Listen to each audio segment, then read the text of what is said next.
A high-caliber literary event took place last night, 24th of June, at the Italian Cultural Institute, where Marco Sonzogni from Victoria University, Wellington, New Zealand, presented his anthology, Corno, Inglese, a collection of Eugenio Montale's poems in English translation. The event took place in the presence of Nobel Prize poet Sonzogni. Well, I do not pretend to be original. I just reiterate a popular saying: life is really unpredictable. When I was a student, I was terrorized by Eugenio Montale. I couldn't understand his mental twists, his wording, his difficult adjectives, but in the end, I had to surrender that I had to cope with him and his poetry. Well, I'm not going to deliver a speech. Just allow me to say thanks to Professor Sonzogni and Professor Talbot and Professor Corno for being, well, Sonzogni are a guest of honor, and Professor Corno and Professor Talbot, the guardian angels.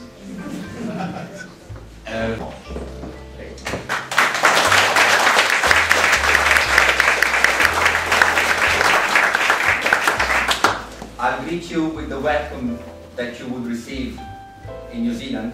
So here am I, here am I, here am I. I have distinguished guests honoring me with their presence, so I'll reserve myself the right of reply, I guess. And Professor Rini will speak first, and then Professor Corno and Professor Talbot will share with us what they think about this book, and then maybe, if the book is still standing, I'll tell you what I think. I also have to thank a number of people, so I'll do that at the end as a way of bidding farewell. I apologize for coming and going, but it's not exactly around the corner that I come from and live. But it's an immense pleasure to be back. It's an immense pleasure to see people that I saw for the first time in 1993 when I arrived in this very place. And I am, of course, very touched inside. And nonetheless, I managed to get lost in a city that I thought I knew. But there you go. So I'll just thank you. Thank you.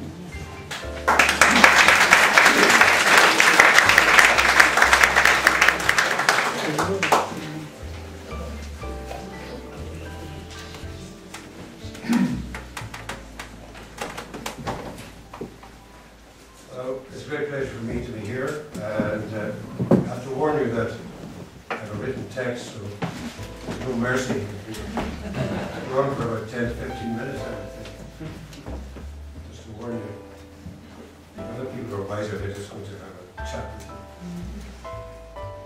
you. Before I had a chance to dwell with Marco's extraordinary anthology of translations of poetry of Montale, I was more familiar with Montale's prose, actually, as translated first by a former colleague of mine, Professor G.M. Singh at Queen's University in the 60s, and then more recently by Jonathan Galassi.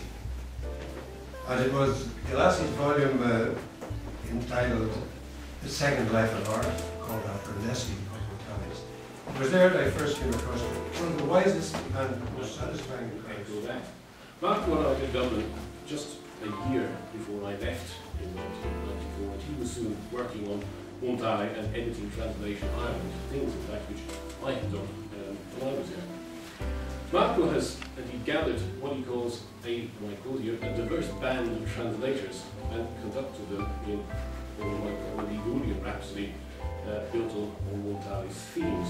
You'll forgive me the musical metaphor, I'm sure, which came to me as much from the book's title as from the picture on the cover. Right? I don't know how many of you have copies of the book and have seen the cover. I have before